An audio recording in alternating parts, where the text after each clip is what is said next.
पूज्य भगवान् महावीरः तथागत भगवान् बुद्धश्चोभौ परमविज्ञौ सन्तौ अपि स्वस्वोपदेश प्रयुक्त लोकभाषा माध्यमेन गीतायाः एव सन्देशवाहकौ स्तः। अयमात्मा सत्यमस्ति तथा च पूर्णसंयमेन आत्मस्थितिप्राप्तेः विधानमस्ति। अयं विचारः गीतायामेव समुल्लसति। महात्मा बुद्धः गीतोक्त ओम् इति अनादितत्त्वं सर्वज्ञपदेन अविनाशीपदेन च व्याख्याय गीतायाः एव विचारं परिपोषितवान्। एतावदेव नहि प्रत्युत विश्वसाहित्ये धर्मस्य नामोपरि यावत् किमपि सारसर्वस्वमस्ति, यथा हि ईश्वरः एकः, प्रार्थना एका, पश्चात्तापः एकः, तपः एकम् इत्यादयः गीतायाः एव सन्ति उपदेशाः। तदेवोपदेशः स्वामिनः श्री अडगडानन्दस्य मुखारविन्दात् अवतरितः। यथार्थगीतायाः सीडी नाम सान्द्रमुद्रिका रूपे मानवमात्रस्य मुक्तेः दिव्यसन्देशः भूत्वा उपस्थितः वर्तते।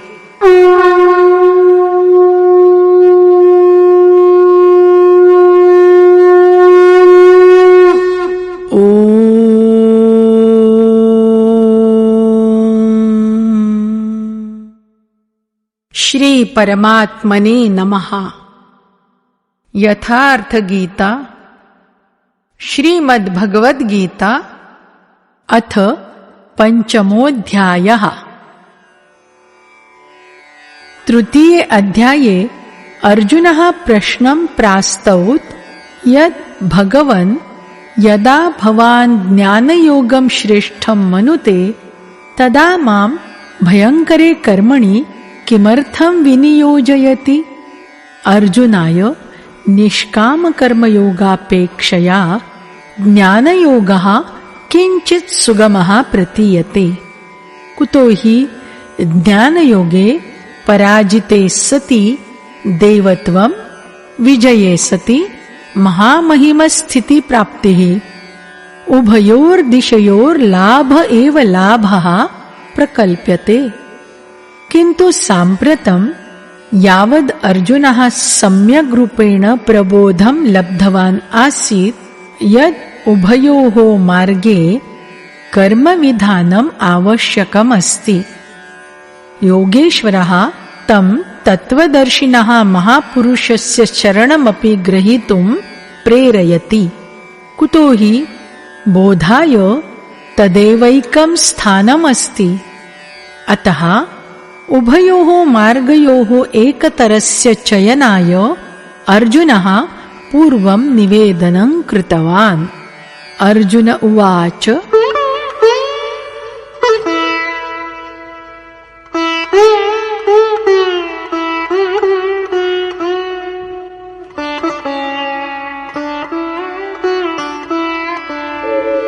सन्न्यासं कर्मणां कृष्ण पुनर्योगं च शंससि यच्छ्रेय एतयोरेकं तन्मे ब्रूहि सुनिश्चितम्। हे श्री कृष्ण, भवान् कदाचित् सन्न्यासमाध्यमेन विधेयानां कर्मणां पक्षे कदाचित् निष्कामदृष्ट्या विधेयानि कर्माणि प्रशंसति। अनयोर्द्वयोर्मध्यतः एकः यः सम्यक् प्रकारेण भवता निश्चयः कृतः भवेत्, यश्च मदर्थं परमकल्याणकरो भवेत्, तम् एव मां ब्रूहि। क्वचित् गच्छन्तं भवन्तं मार्गद्वयं कश्चिन्निर्दिशेत्, तदा भवान् सुगमं मार्गं निश्चयरूपेण प्रक्षति। यदि न पृच्छति भवान्, तदा अनुमीयते यत् भवान् नास्ति गमनेच्छुः। अत उपरि योगेश्वरः कृष्णः ब्रूते। श्रीभगवानुवाच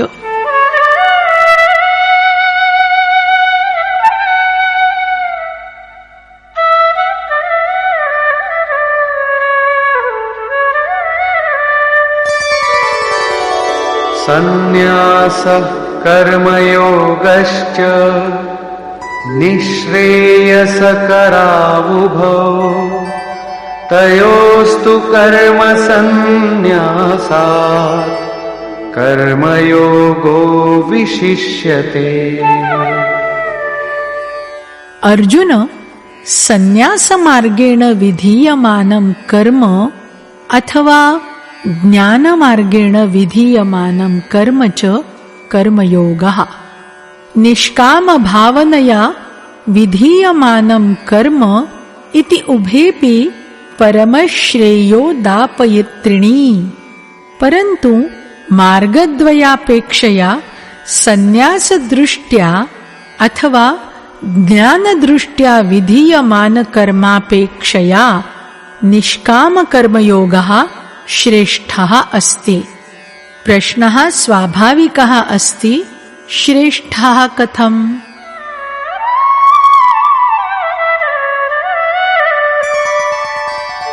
ज्ञेयः स नित्यसन्न्यासी यो न द्वेष्टि न काङ्क्षति निर्द्वन्द्वो हि महाबाहो सुखं बन्धात् प्रमुच्यते।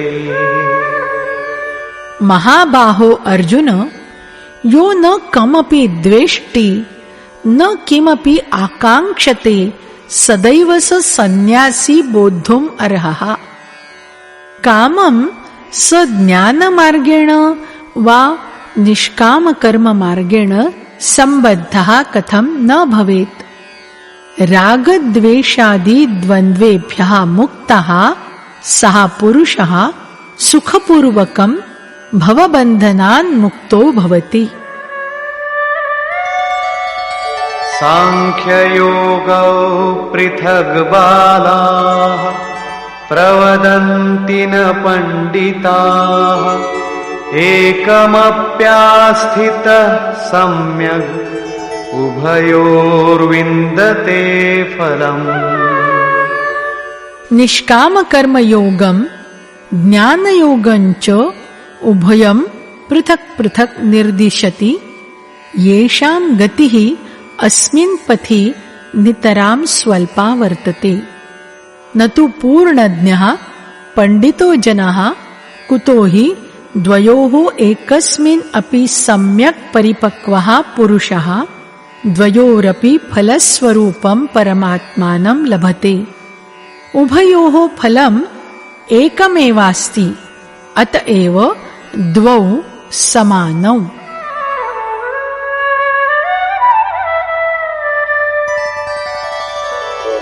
यत्साङ्ख्यैः प्राप्यते स्थानं तद्योगैरपि गम्यते एकं साङ्ख्यं च योगं च यः पश्यति स पश्यति। यत्र सांख्यदृष्ट्या कर्म कुर्वाणः सम्प्राप्नोति तत्रैव निष्काममाध्यमेन अपि कर्म कुर्वन् याति। अतएव यो द्वौ फलप्राप्ति दृष्ट्या एकमेव पश्यति स एव यथार्थज्ञः। यत् उभावपि स्थानमेकं प्राप्नुतः तदा निष्कामकर्मयोगे विशेषता कथम्? श्रीकृष्णः कथयति, सन्न्यासस्तु महाबाहो दुःखमाप्तुमयोगतः योगयुक्तो मुनिर्ब्रह्म न चिरेणाधिगच्छति। अर्जुन, निष्कामकर्मयोगस्य आचरणं विना सन्न्यासः नाम सर्वस्वस्य न्यासप्राप्तिः दुःखप्रदा भवति। यदा योगाचरणस्य आरम्भः नैव सम्प्राप्तः तदा सर्वथा असम्भवः प्रतीयते। अतएव भगवत्स्वरूपस्य मनने मग्नः मुनिः यस्य मनसा युतानि सर्वेन्द्रियाणि सन्ति मौनीभूतानि निष्कामकर्मयोगस्य आचरणं कृत्वा परब्रह्म परमात्मानं यथाशीघ्रं प्राप्नोति। स्पष्टमस्ति ज्ञानयोगे निष्कामकर्मयोगस्य आचरणं करणीयं भविष्यति। कुतो हि द्वयोस्तु क्रिया एकैवास्ति, सैव यज्ञस्य क्रिया वर्तते, यस्याः शुद्धः अर्थः आराधना अस्ति। उभयोः मार्गयोः अन्तरं केवलं कर्तुः दृष्टिकोणस्य अस्ति। एकस्तु स्वशक्तिम् अवबुद्ध्य लाभहानिञ्च आकलयन् अस्मिन् कर्मणि प्रवर्तते। द्वितीयश्च कर्मयोगी इष्टोपरि समर्पितो भूत्वा अस्यां क्रियायां नियुज्यते। उदाहरणं प्रस्तूयते यत् एकः छात्रः व्यक्तिगतरूपेण अधीते, द्वितीयः पञ्जिकायाम् उट्टङ्कितो नामा वर्तते। द्वयोः पाठ्यविषयः एकः एव, परीक्षा अपि एका। परीक्षकनिरीक्षकौ द्वयोः एक एव स्तः। तथैव अनेन प्रकारेण उभयोः सद्गुरुः तत्त्वदर्शी, योग्यताप्रमाणपत्रम् अपि एकम्। केवलम् उभयोः अध्ययनस्य दृष्टिकोणे पृथक्ता वर्तते। आम्, संस्थागतछात्रस्य अध्ययने सौविध्याधिक्यम्। पूर्वं कृष्णेन उक्तं यत् कामक्रोधौ दुर्जयौ वैरिणौ स्तः। अर्जुन, त्वम् इमौ जहि। अर्जुनः व्यचिन्तयत् यत् कठिनं कार्यमेतत्, किन्तु श्रीकृष्णः कथितवान्, नहि, शरीरात् पराणीन्द्रियाणि, इन्द्रियेभ्यः परं मनः, मनसः परा बुद्धिः, बुद्धेः परं तव स्वरूपम्, त्वं तत्प्रेरितोऽसि।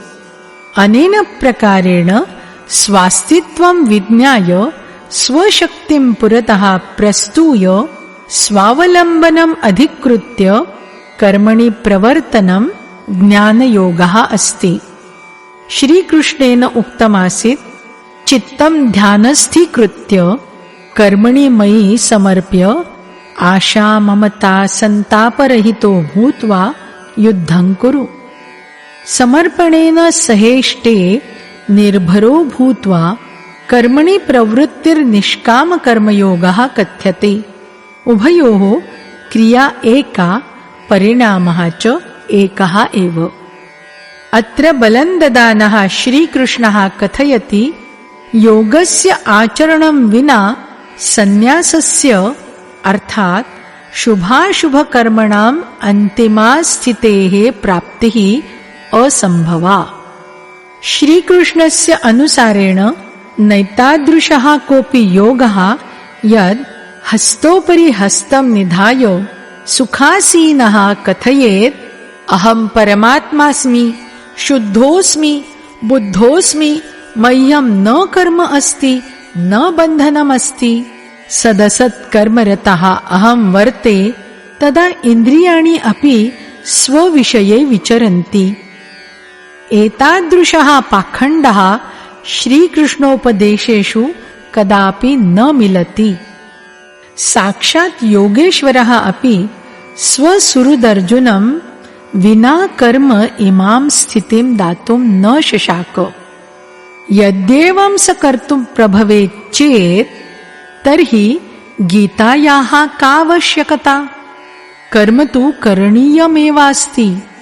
कर्म कृत्वैव सन्न्यासस्थितिं प्राप्तुं शक्नुयात्। योगयुक्तः पुरुषः शीघ्रमेव परमात्मस्थितिं प्राप्नोति। योगयुक्तपुरुषस्य लक्षणं किमस्ति? अत उपरि ब्रूते कृष्णः।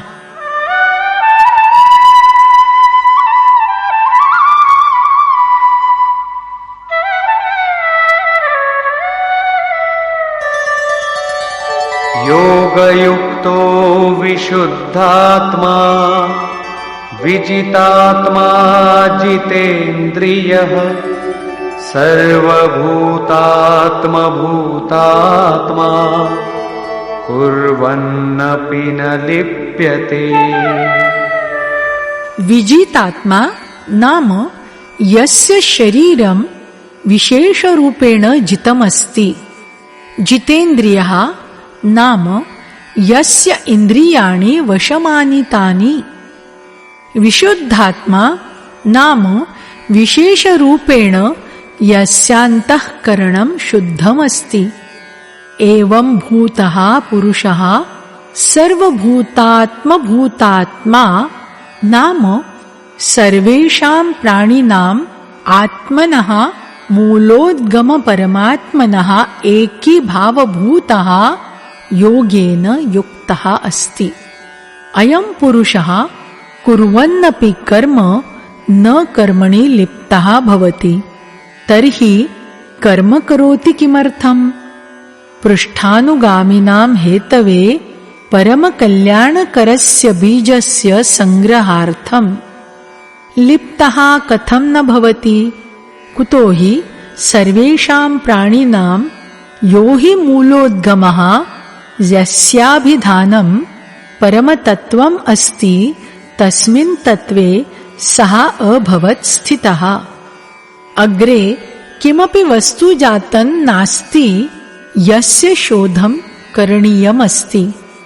पृष्ठस्थानि वस्तूनि जातानि लघुतराणि। तर्हि कस्मिन् आसक्तिं विदधीत? एतस्मात् स न भवति कर्मावृतः।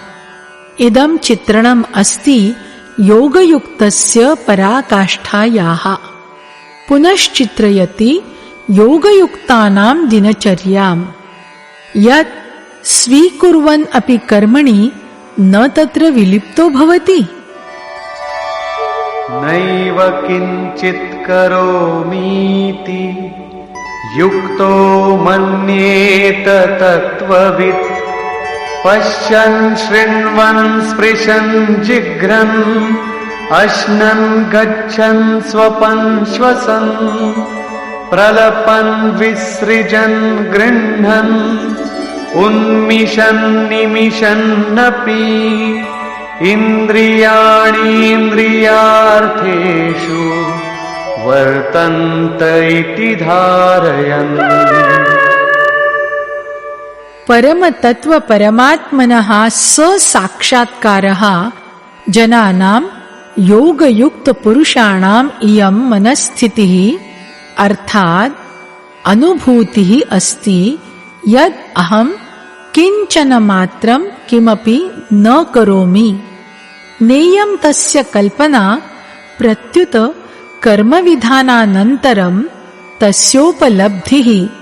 यथा युक्तः मन्येत नाम साम्प्रतं परमतत्त्वप्राप्तेः अनन्तरं स सर्वं शृण्वन् स्पृशन् जिघ्रन् अश्नन् शयानः गृह्णन् व्यजन् नेत्राणि विस्फारयन् निमीलयन् अपि तस्य इन्द्रियाणि स्वार्थे वर्तन्ते। एवं धारणायुक्तः भवति। तस्य कृते परमात्मनः अधिकं नास्ति किमपि। यदा सः परमात्मनि समाश्रितः अस्ति तर्हि अपरस्य सुखस्य कस्य कामनया कस्यापि स्पर्शादिकं करिष्यति चेत् कस्यचित् श्रेष्ठवस्तुनः स्याद् अस्तित्वं तदासक्तेः प्रसरः सम्भवः स्यात्। किन्तु प्राप्तेः अनन्तरम् इदानीम् अग्रे क्व गमिष्यति? पृष्ठे त्यक्षति च किम्? अतएव योगयुक्तः पुरुषः न लिप्यते। इमं विषयम् एकस्य उदाहरणद्वारा प्रस्तौति। ब्रह्मण्याधाय कर्माणि सङ्गं त्यक्त्वा करोति यः लिप्यते न स पापेन पद्मपत्रमिवाम्भसा। कमलं पङ्के प्रादुर्भवति, तस्य पत्रं सलिलोपरि तरति। ऊर्मयः दिवानिशं तदुपरितः गतागतं कुर्वन्ति, किन्तु भवान् पत्राणि पश्यतु, शुष्कमेव मेलिष्यति। जलस्य एकः बिन्दुः अपि तत्पत्रोपरि स्थातुं न शक्नोति। पङ्कसलिलयोः सम्पर्के स्थितमपि कमलं पङ्कसलिलाभ्यां न लिप्यते। तद्वत् यः पुरुषः सर्वाणि कर्माणि परमात्मनि विलीय तथा शक्तिं विहाय कर्म करोति, सोऽपि कमलवत् लिप्तो न भवति। पुनः सः करोति किम्? भवतां हिताय च समाजकल्याणसाधनाय च उत्तरवर्तीनां प्राणिनां मार्गदर्शनाय च। अस्मिन् विषये कथयति कृष्णः।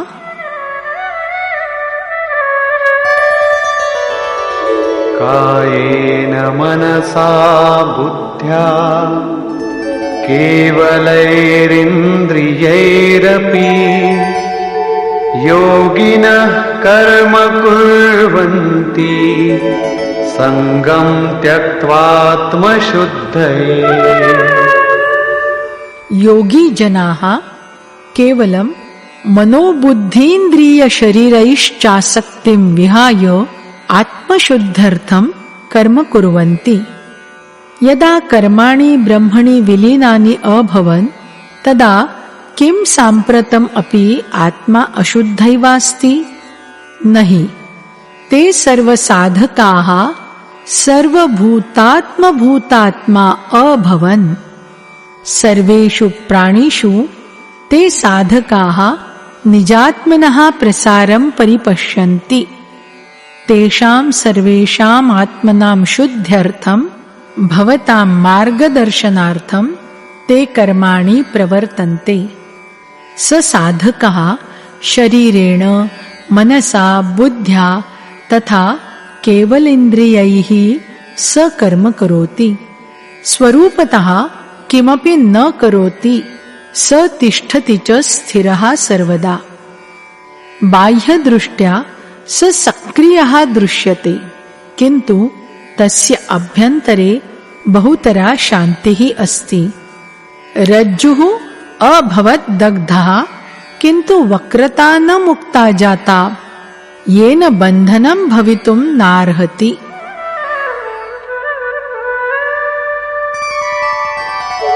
युक्तः कर्मफलं त्यक्त्वा शान्तिमाप्नोति नैष्ठिकीम् अयुक्तः कामकारेण फले सक्तो निबध्यते।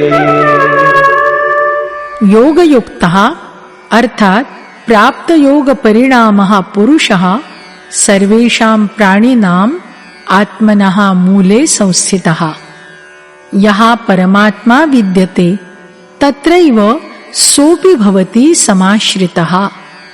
एवं भूतः योगी कर्मफलं त्यक्त्वा, नाम कर्मणां फलं परमात्मा न तद्भिन्नः अस्ति इति मत्वा नैष्ठिकीं शान्तिम् आप्नोति।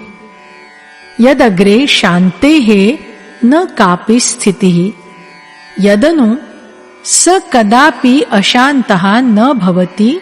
किन्त्वयुक्तः पुरुषः यः योगपरिणामयुक्तः नास्ति, इदानीं मार्गे एव वर्तते, एतादृशः पुरुषः फले समासक्तः कामकारेण निबध्यते, नाम कामनया निबध्यते, अर्थात् पूर्तिपर्यन्तं कामनाः जागृताः भवन्ति।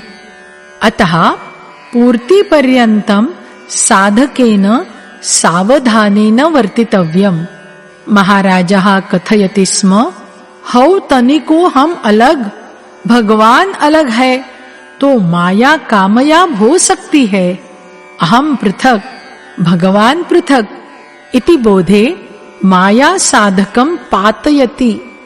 साधकस्य कृते श्व एव ईश्वरस्य प्राप्तेः अनुभवः किन्तु अद्य एव ज्ञानहीनः अस्ति।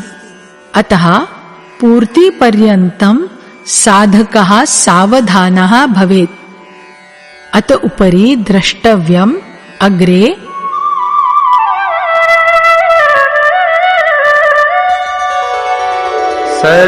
सर्वकर्माणि मनसा सन्न्यस्यास्ते सुखं वशी नवद्वारे पुरे देहि नैव कुर्वन्न कारयन्।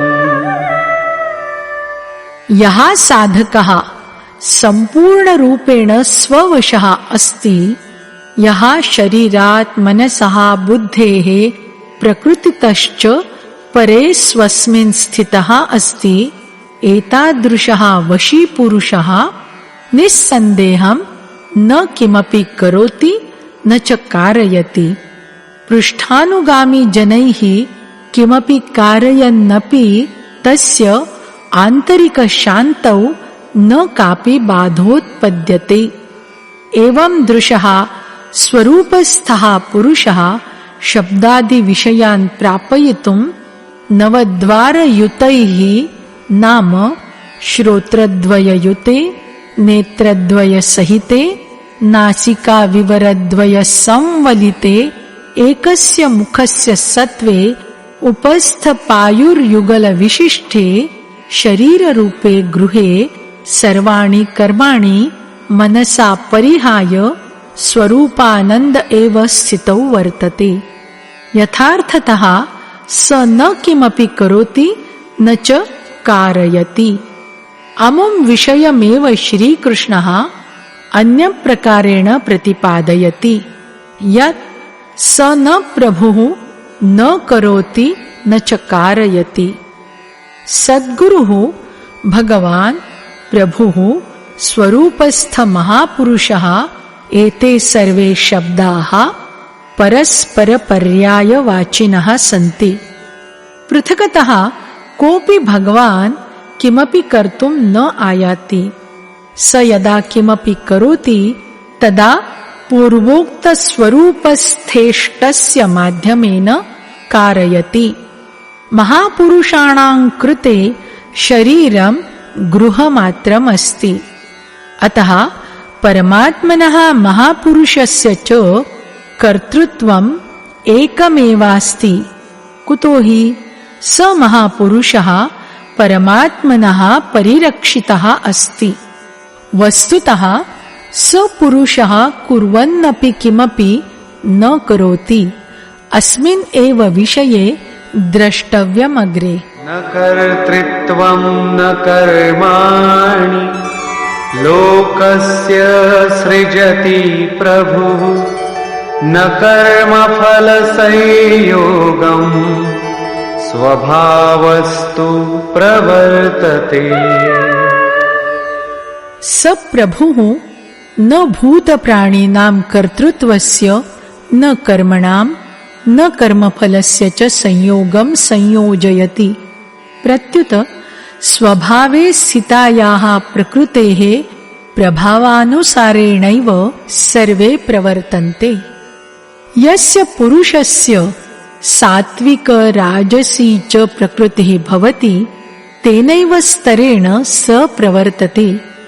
प्रकृतिस्तु बहुविशालास्ति, किन्तु भवतः उपरि तावन्तमेव प्रभावं तनोति यावन् भवतः स्वभावः विकसितः विकृतो वा वर्तते। प्रायः जनाः कथयन्ति यत् कर्ता कारयिता च भगवान् एव अस्ति, अहं तु यंत्रमात्रमेवास्मि। मद्द्वारा भगवान् स्वेच्छया उचितम् अनुचितं च कारयेत्। किन्तु योगेश्वरः कृष्णः कथयति, स प्रभुः स्वयं न करोति, न कारयति, न संयोगं संयोजयति च। जनाः स्वस्वभावस्थ प्रकृत्यनुसारेण वाहयन्ति दिनचर्याम्, स्वतः कार्यं कुर्वन्ति। ते सर्वे स्वाचाराभ्यासात् विवशाः भूत्वा कुर्वन्ति, न तु करोति भगवान्। तदापि जनाः कथं कथयन्ति यत् कर्ता भगवान्? अत उपरि योगेश्वरः ब्रूते,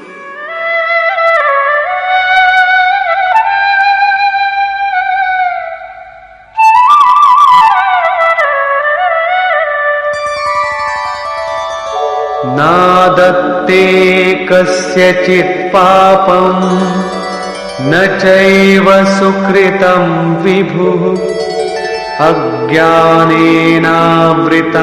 ज्ञानम् तेन मुह्यन्ति जन्तवः। इदानीं यत् प्रभुः कथितवान् तत् साम्प्रतं विभुः कथितवान्। कुतो हि स सम्पूर्ण वैभव संयुक्तः अस्ति। प्रभुतया वैभवेन च संयुक्तः स परमात्मा न कस्यापि पापकर्माणि न च कस्यापि पुण्यकर्माणि सन्दधाति। पुनरपि जनाः कथमित्थं कथयन्ति? अतएव यदज्ञानद्वारा ज्ञानं पिहितमस्ति ते साक्षात्कारसहितं ज्ञानं न लभेयुः। ते साम्प्रतं मात्र सन्ति जन्तवः। मोहविवशीभूय ते वक्तुं शक्नुवन्ति, ज्ञानेन किं भवति? एतदेव स्पष्टयति। ज्ञानेन तु तदज्ञानम् येषां नाशितमात्मनः तेषामादित्यवज्ज्ञानम् प्रकाशयति तत्परम्। यस्यान्तःकरणस्य तदज्ञानं नाम यद्द्वारेण ज्ञानं पिहितम् आत्मसाक्षात्कारमाध्यमेन यदा विनाशितम् इत्थम् अज्ञानं तज्ज्ञानं येन प्राप्तं तस्य तज्ज्ञानं सूर्यवत् तत् परमतत्त्वपरमात्मनः प्रकाशनं करोति। तर्हि किं कस्याप्यन्धकारस्य नाम परमात्मास्ति? नहि, स तु रात्रिं दिवं स्वयं प्रकाशरूपः अस्ति। अस्ति तु स्वयं प्रकाशः, किन्तु ममोपभोगार्थं नास्ति, न दृष्टिगोचरो भवति। यदा ज्ञानद्वारेण अज्ञानस्य आवरणं विच्छिद्यते तदा तस्य तज्ज्ञानं सूर्यवत् परमात्मानं स्वस्मिन् प्रवाहयति। पुनः तस्य पुरुषस्य कृते न कुत्रापि अन्धकारलेशः। तस्य ज्ञानस्य स्वरूपं कीदृशम्?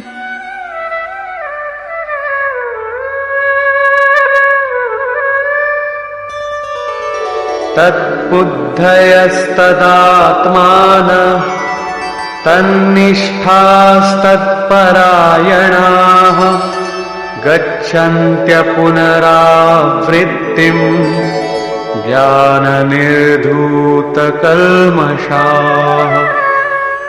यदा तस्य परमतत्त्वपरमात्मनः समनुकूला बुद्धिः भवेत्, तत्त्वस्य अनुरूपं प्रवाहयुक्तं भवेन्मनः, परमतत्त्वे परमात्मनि सदैव एकीभावेन भवेत्, तस्य दिनचर्या परायणता अपि तदनुकूला भवेत्। एतस्यैव नाम ज्ञानम् अस्ति। ज्ञानं नास्ति प्रलापवादविवादयोश्च परिच्छिन्नम्। एतस्य ज्ञानस्य माध्यमेन पुरुषः पापरहितः सन् पुनरागमनरहितः परमगतिं प्राप्नोति। परमगतिं प्राप्तः पूर्णज्ञानयुतः पुरुषः एव पंडितः समुच्यते। अग्रे द्रष्टव्यम् विद्या विनय संपन्ने ब्राह्मणे गविहस्तिनि शुनि चैव श्वपाके च पंडिताः समदर्शिनः। ज्ञानप्राप्तिद्वारेण येषां पापराशेः सामस्त्येन शमनं सम्पन्नम् अस्ति, ये अपुनरावर्तिं परमगतिं प्राप्तवन्तः सन्ति, एतादृशाः ज्ञानीजनाः विद्याविनयसम्पन्ने ब्राह्मणे तथा चाण्डाले गविशुनि तथा च हस्तिनि समदृष्टयः भवन्ति। तेषां दृष्टौ विद्याविनयसंयुक्तः ब्राह्मणः न तु कामपि विशेषतां धारयति, चाण्डालश्च न कापि हीनताम् आवहति। न गौः धर्मः अस्ति, न कुक्कुरः अधर्मः, न च गजः विशालताम् आदधाति। एतादृशाः पंडिताः ज्ञातारः जनाः च समदर्शिनः समवर्तिनः च भवन्ति। तेषां दृष्टिः चर्मणि न स्थिरायते, प्रत्युत आत्मनि प्रभवति। अन्तरन्तु केवलं इयत् एव अस्ति, विद्याविनयसम्पन्नः ब्राह्मणः स्वरूपस्य सान्निध्यं स्पृशति। अपरे च शेषाः किञ्चित् पृष्ठस्थाः वर्तन्ते। कश्चित् लक्ष्यस्य पारं सन्निहितः वर्तते, कश्चिच्च लक्ष्यस्य आदिमं सोपानं लङ्घयितुं प्रयतते। तेषां दृष्टौ वस्त्रस्य वेशभूषायाश्च नास्ति महत्वम्, अपि तु साधकस्य शरीरे स्थिते आत्मनि सम्पतति। अतः ते न भेदं स्वीकुर्वन्ति। श्रीकृष्णः पर्याप्तं गोसेवां कृतवान् आसीत्। तेन गां प्रति गौरवपूर्णं सम्मानजनकं वचनं कथनीयम् आसीत्, किन्तु तेनैतादृशं न किमपि कथितम्। श्रीकृष्णः गां धर्मक्षेत्रे न किमपि स्थानं दत्तवान्। तेन केवलम् एतदेव स्वीकृतं यत् अन्यजीवानाम् इव गवि अपि आत्मा राजते। गोरार्थिकं महत्वं यत् किमपि भवेत्, तस्याः धार्मिकं वैशिष्ट्यवर्णनं परावर्तीनां जनानाम् अनुदानम् अस्ति। श्रीकृष्णः पूर्वं कथितवान् आसीत् यत् अविवेकिनां बुद्धिः अनन्तशाखायुता भवति, अतएव ते बहुक्रियाणां विस्तारं विदधति। प्रदर्शनपूर्ण शोभायुक्तवाण्यां ते तद्वर्णयन्ति। तेषां वचसां प्रभावः येषां चेतसि समायाति, तेषामपि बुद्धिः विनष्टा भवति। ते न किमपि प्राप्नुवन्ति, प्रत्युत नश्यन्ति। यदा हि निष्कामकर्मयोगे अर्जुनं सम्बोधयन् कथयति, अर्जुन, निर्धारितक्रिया एका एव अस्ति, यज्ञस्य प्रक्रिया आराधना। गवि, कुक्कुरे, गजे, पिप्पले, नद्यांच धार्मिकमहत्वस्य अनन्तशाखानिष्पादनं तेषाम् एव विवेचनम् अस्ति। यदि एषां किमपि धार्मिकमहत्वम् अपेक्षितं स्यात्, तदा कृष्णः अवश्यम् एव वर्णनम् अकरिष्यत्। आम्, मन्दिराणि मस्जिदाश्च पूजास्थलरूपेण चिरकालतः अवश्यमेव सन्ति। अत्र प्रेरणादायकः सामूहिकोपदेशः भवति। एवं तेषाम् उपयोगिता अवश्यमेव वर्तते। तेषां धर्मोपदेशकेन्द्रत्वेन वर्तते गणना। प्रस्तुतश्लोके पण्डितयुगलस्य चर्चा वर्तते। एकः पण्डितस्तु सोऽस्ति यः पूर्णज्ञः, अपरश्च विद्याविनयसम्पन्नः अस्ति। तौ द्वौ कीदृशौ?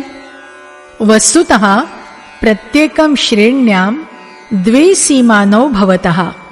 एका तु श्रेष्ठतमा सीमपराकाष्ठा, अपरा च निम्नतमपरिधिप्रवेशिका कथ्यते। उदाहरणार्थं भक्तेः निम्नतमा परिधिः सा कथ्यते यतः भक्तेः आरम्भः भवति। सः मनोयोगं विवेकवैराग्यसाधनेन सह यत् आराधनां करोति, अधिकतमा परिधिश्च सास्ति यत्र भक्तिः स्वपरिणामं दातुं समर्थायते। वस्तुतः इत्थं ब्राह्मणश्रेणी विद्यते। यदा ब्रह्मणि प्रवेशयितुं सामर्थ्यं हस्तामलकायते, तस्मिन् समये विद्याविनयौ प्रभवतः। मनसः शमनम्, इन्द्रियाणां दमनम्, अनुभवस्य सूत्रपातः, सञ्चारः, धारावाही चिन्तनं, ध्यानसमाध्योः दृढा स्थितिः, ब्रह्मणि प्रवेशयितुं सकला योग्यताः साधकस्य अन्तराले स्वाभाविकरूपेण कार्यसम्पादने भवन्ति समुद्यताः। इयं ब्राह्मणत्वस्य निम्नतमा अवधिः अस्ति। उच्चतमा परिधिस्तदा याति यदा क्रमशः उन्नयनं लभमानः स ब्रह्मणो दिग्दर्शनं कृत्वा ब्रह्मणि एव विलीयते। यदासि ज्ञातव्यं तज्ज्ञातम्। अपुनरावृत्तिवन्तः महापुरुषाः विद्याविनयसम्पन्ने ब्राह्मणे, चाण्डाले, कुक्कुरे, गजे, गवी च समानदृष्टिवन्तः भवन्ति। कुतो हि तेषां दृष्टिः हृदयस्थ आत्मस्वरूपोपरि याति। एवं भूताः महापुरुषाः परमगतौ किं लब्धवन्तः? कथञ्च? अत उपरि प्रकाशं कुर्वन् सन् योगिराजः श्रीकृष्णः कथयति,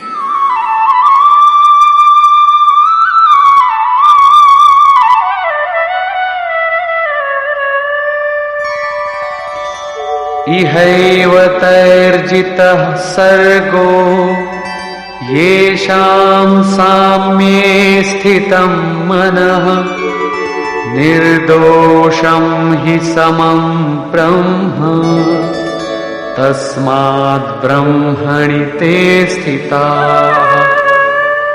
येषां पुरुषाणां मनः समत्वे संस्थितमस्ति, तैः जीवितावस्थायामेव अखिलं जगत् स्ववशे कृतम्। मनसः समत्वस्य संसारस्य जयेन कः सम्बन्धः? संसारस्तु यदा विनष्टः तदा तस्य पुरुषस्य का स्थितिः? श्रीकृष्णः कथयति, निर्दोषं हि समं ब्रह्म, नाम तद् ब्रह्म निर्दोषं समञ्चास्ति। इतस्तु तेषां मनः अपि निर्दोषं समस्थितिवज्जातम्। तस्माद् ब्रह्मणि ते स्थिताः, नाम अत एव असौ साधकः ब्रह्मणि स्थितः भवति। अस्य एव नाम अपुनरावर्ति परमगतिः अस्ति। कदेयं प्राप्तुं शक्या? यदा शत्रुस्वरूपं जगत् जितं स्यात्। संसारः कदा जेतुं सम्भवो भवति? यदा मनसः भवेन्निरोधः, समत्वे प्रवेशो लभेत। नाम कुतो हि मनसः प्रसारम् एव अस्ति जगत्। यदा तन्मनः ब्रह्मणि स्थितं भवति, तदा ब्रह्मविदः किमस्ति लक्षणम्? तस्य स्थितिं वर्णयति।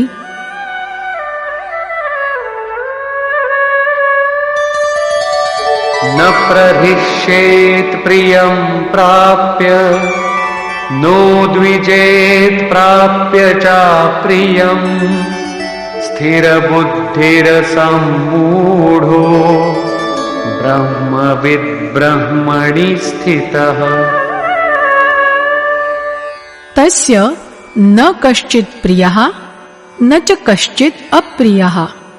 अतएव जनाः यद्वस्तु प्रियं जानन्ति तद्वस्तु प्राप्य न प्रसीदन्ति, यद्वस्तु जनाः अप्रियं मन्यन्ते नाम यथा धर्मावलम्बिनश्चिह्नयति तल्लब्ध्वा अनोद्वेगवान् भवति सः। एवं स्थिरबुद्धिः संशयरहितः ब्रह्मयुक्तः ब्रह्मवेत्ता च परात्परब्रह्मणि सदैव भवति स्थितः।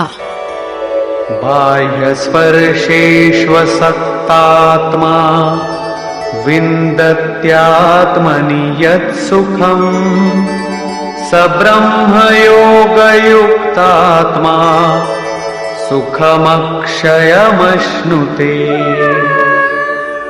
बाह्य संसारस्य विषयभोगेषु अनासक्तः पुरुषः अंतरात्मनि स्थितः सन् यत् सुखं वर्तते तत् सुखं लभते। स पुरुषः ब्रह्मयोगयुक्तात्मा नाम परब्रह्म परमात्मना सह मिलनेन युक्तः आत्मवान् अस्ति। अतएव सः अक्षयानन्दम् अनुभवति। यस्य आनन्दस्य न कदापि भवति क्षयः। अस्य आनन्दस्य उपभोगः कः कर्तुं शक्नोति? यः बाह्यविषयभोगेषु अनासक्तः। तर्हि किं भोगः बाधकः अस्ति? भगवान् कृष्णः कथयति,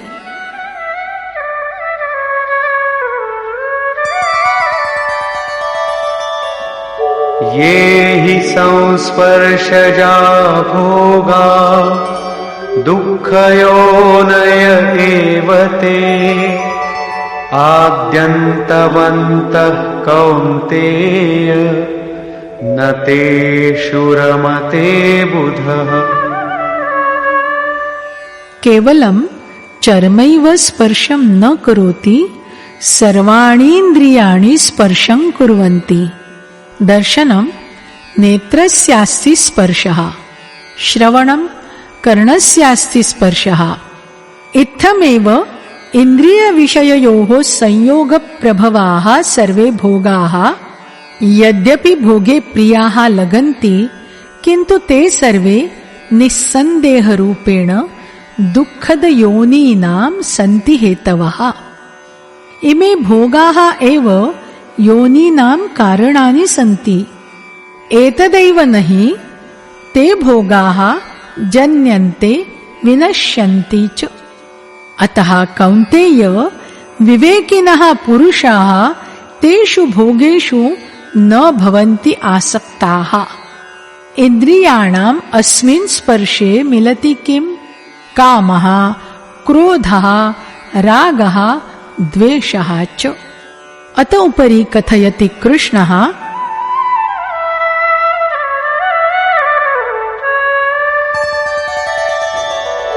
शक्नोति हैव यः सोढुम् प्राक्शरीरविमोक्षणात् कामक्रोधोद्भवं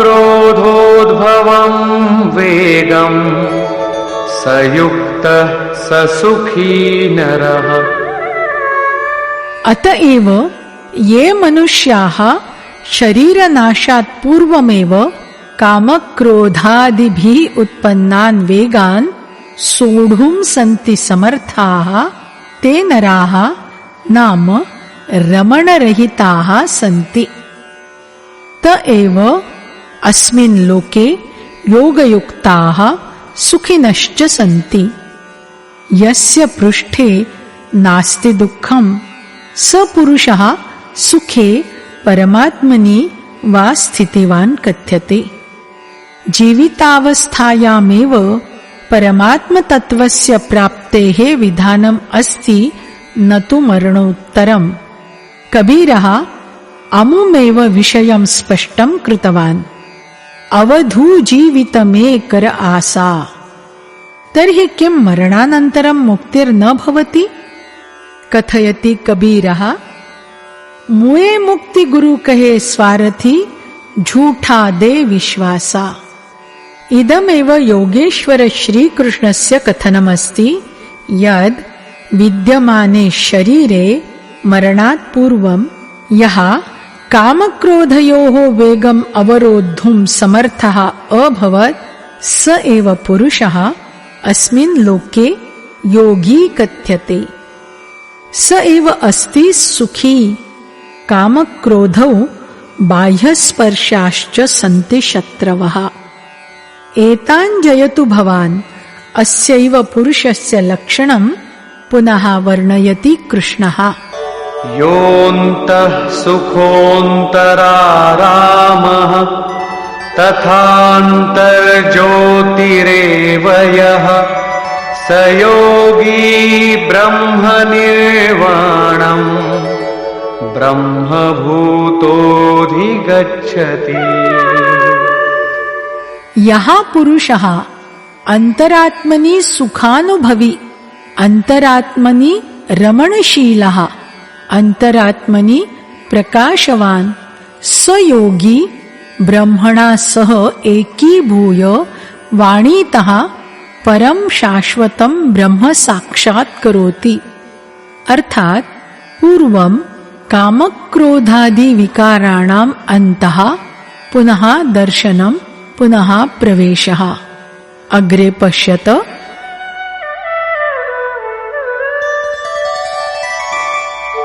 लभन्ते ब्रह्मनिर्वाणम् ऋषयः क्षीणकल्मषाः छिन्नद्वैधायतात्मानः सर्वभूतहिते रताः।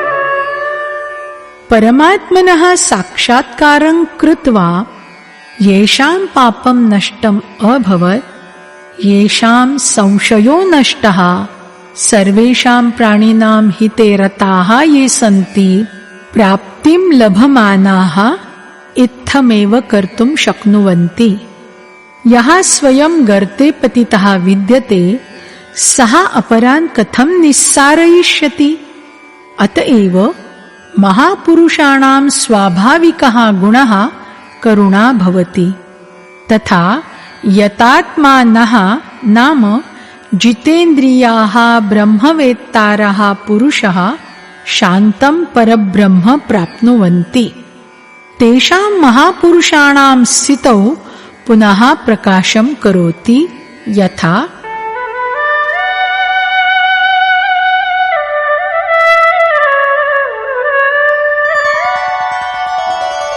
कामक्रोधवियुक्तानां यतीनां यतचेतसाम् अभितो ब्रह्मनिर्वाणम्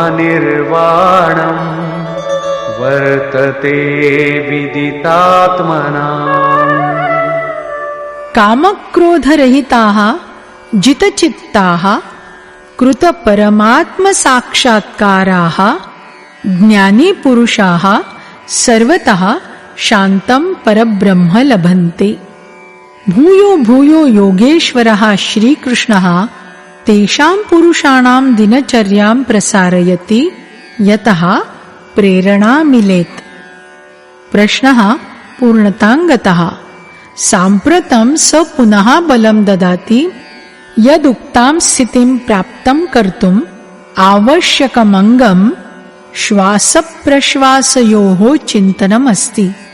यज्ञस्य प्रक्रियायां प्राणस्य अपाने हवनम्, अपानस्य प्राणे हवनम्, प्राणापानयोर्द्वयोर्गतिनिरोधम् स वर्णितवान्। तदेव सम्बोधयति।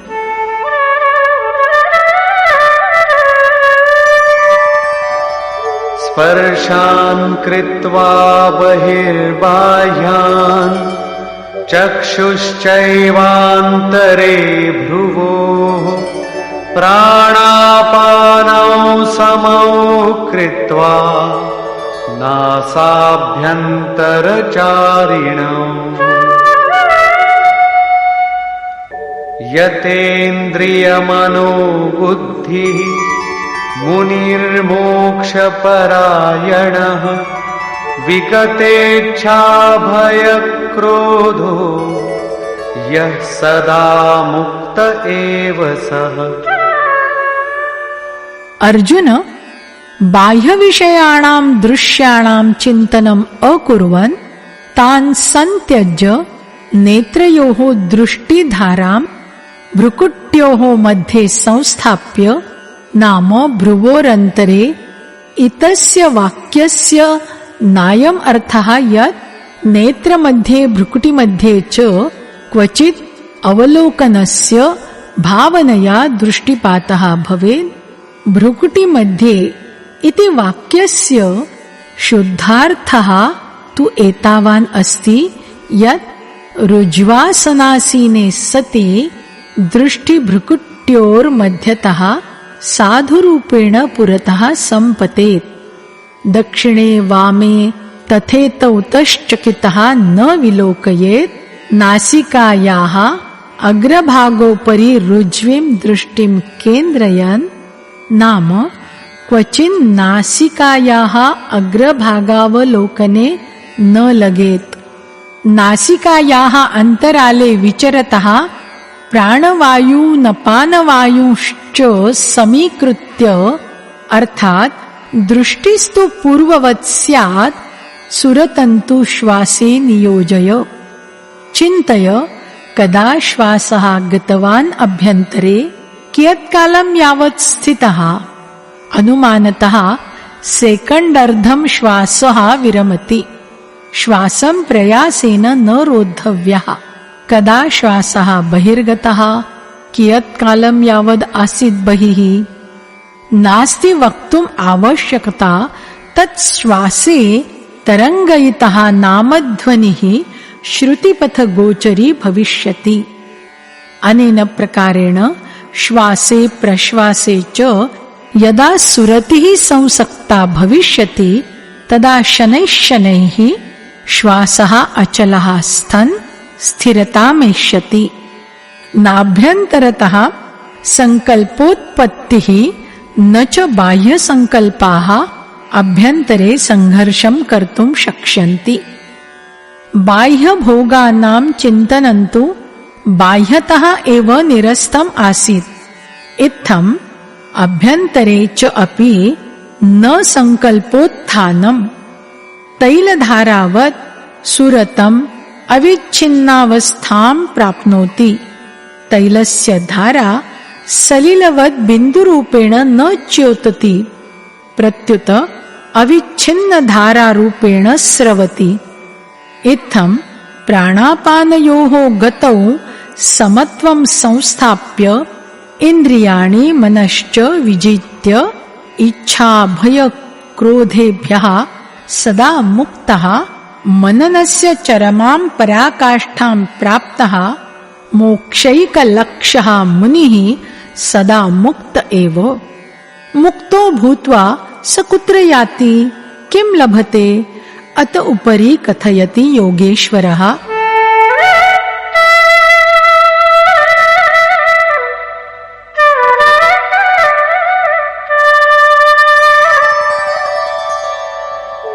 भोक्तारं यज्ञतपसां सर्वलोकमहेश्वरं सुहृदं सर्वभूतानां ज्ञात्वा मां शान्तिमृच्छति। समुक्तः पुरुषः यज्ञानां तपसाञ्च भोक्तारं निखिल ब्रह्मांड नाम ईश्वराणामपि ईश्वरं समस्त जीवलोकस्य निस्वार्थ हितैषणं ज्ञात्वा मन्वानश्च परं शान्तिं प्राप्नोति। श्रीकृष्णः कथयति तस्य पुरुषस्य श्वासप्रश्वासयोर्यज्ञस्य तपसश्च भोक्ता अहम् एव अस्मि। यज्ञाः तपांसि च अन्ते यत्र विलीयन्ते तद् अहमस्मि। स मां प्राप्नोति। यज्ञान्ते यस्याभिधानं शान्तिः अस्ति तत् मम स्वरूपमस्ति। स मुक्तः पुरुषः मां जानाति, ज्ञाते सति च मां लभते। एतदेव नाम शान्तिः। यथा अहम् ईश्वराणामीश्वरोऽस्मि सोऽपि तथैव। निष्कर्षः। अस्य अध्यायस्य आरम्भे प्रश्नाः कृताः अर्जुनेन यत् हे योगीश्वर, कदाचित् श्रीमता निष्कामकर्मयोगस्य अनुमोदनं, कदाचित् च सन्न्यासमार्गेण कर्मविधानस्य प्रशंसा कृता। अतः उभयोः एकतरं यत् भवतां सुनिश्चितं मतं स्यात् परमकल्याणकारकञ्च तत् कथयतु।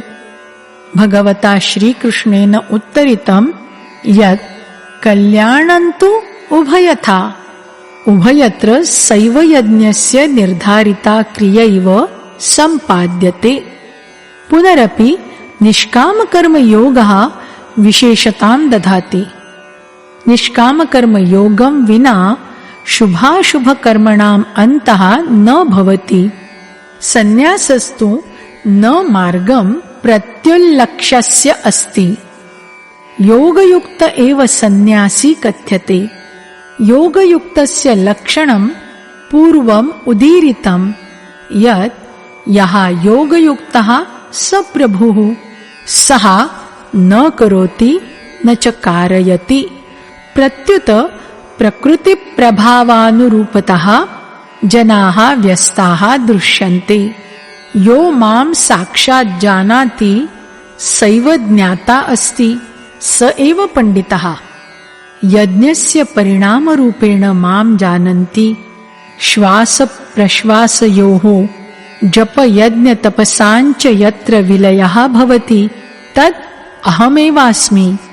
यज्ञस्य परिणामस्वरूपं माम् अवबुद्ध्य यां शान्तिं लभन्ते सः अपि अहम् एव अस्मि। अर्थात् श्रीकृष्णवत् स्वरूपं सामर्थ्यं चापि सः लभते यः श्रीकृष्णस्य सारूप्यं प्राप्नोति। स साधकः अपि सर्वेश्वरः आत्मवान् च भवति। स परमात्मना सह एकीभावम् आसादयति।